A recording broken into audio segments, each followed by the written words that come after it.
All right, chapter 11. Matthew has given us a few chapters containing Jesus' Sermon on the Mount. And then Matthew gave us a couple of chapters listing miracles that Jesus performed. We just wrapped up chapter 10 where Jesus focused his disciples on ministry and mission. Now, starting with chapter 11, we're going to be in several chapters of conflict. These are chapters where we clearly see how people misunderstood Jesus, how the religious leaders attacked Jesus, and even how Jesus' own family thought he was out of his mind. So as we go through these chapters, maybe there are lessons for us on how to handle conflict, how to respond when people attack us or accuse us because of our faith. Let's start with verses 1 through 6. It says, "After Jesus had finished instructing his 12 disciples, he went on from there to teach and preach in the towns of Galilee. While John, who was in prison, heard about the deeds of the Messiah, he sent his disciples to ask him, 'Are you the one who is to come, or should we expect someone else?' Jesus replied, 'Go back and report to John what you hear and see. The blind receive sight, the lame walk, those who have leprosy are cleansed, the deaf hear, the dead are raised, and the good news is proclaimed to the poor. Blessed is anyone who does not stumble on account of me.'" So it says, after Jesus instructed the disciples on how to do ministry, John the Baptist, who had already been arrested and is sitting in prison, he sends some of his followers to Jesus to point blank ask Jesus, "Are you the Messiah or aren't you?" Jesus doesn't give a yes or no answer. Instead, Jesus refers John and John's followers to how Isaiah pointed ahead to the coming Messiah. In Isaiah 35, verses 5 and 6, Isaiah says that when the glory of the Lord appears, then the eyes of the blind will be opened, the ears of the deaf will be unstopped, then will the lame leap like a deer, and the mute tongue shout for joy. Isaiah 61, verses 1 and 2 says that at the time of the Lord's deliverance, the Spirit of the Sovereign Lord is on me, because the Lord has anointed me to proclaim good news to the poor. He has sent me to bind up the brokenhearted, to proclaim freedom for captives and release from the darkness for the prisoners, to proclaim the year of the Lord's favor and the day of vengeance of our God. And notice what it says, spurred John to send followers to ask Jesus whether he was the Messiah or not. Matthew says that John had heard about the deeds of the Messiah.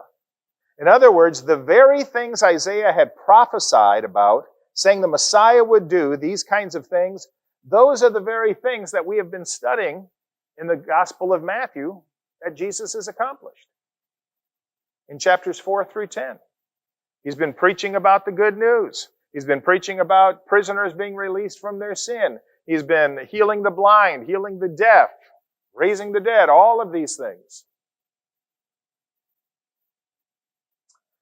So what are convincing proofs to you that Jesus is the Christ?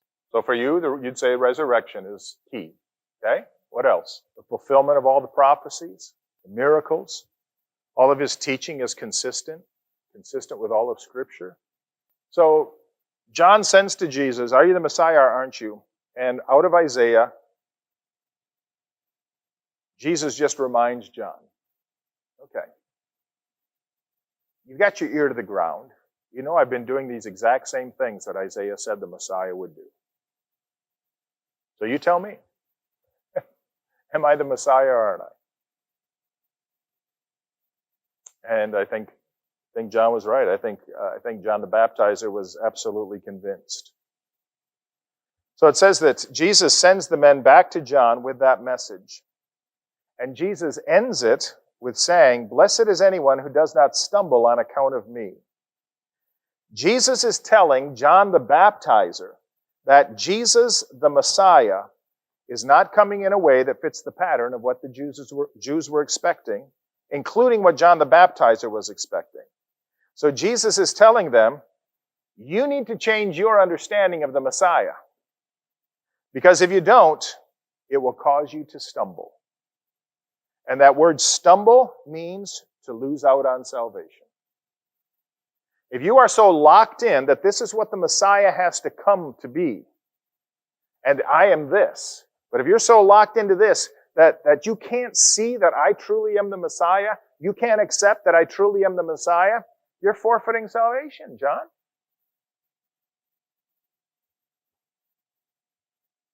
And so not only did John the Baptist need to change his understanding of what the Messiah would come like, but Jesus calls all of the Jewish leaders to do that, all of the Jewish people to do that, right?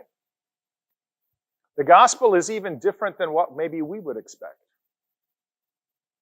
When God breaks into the world,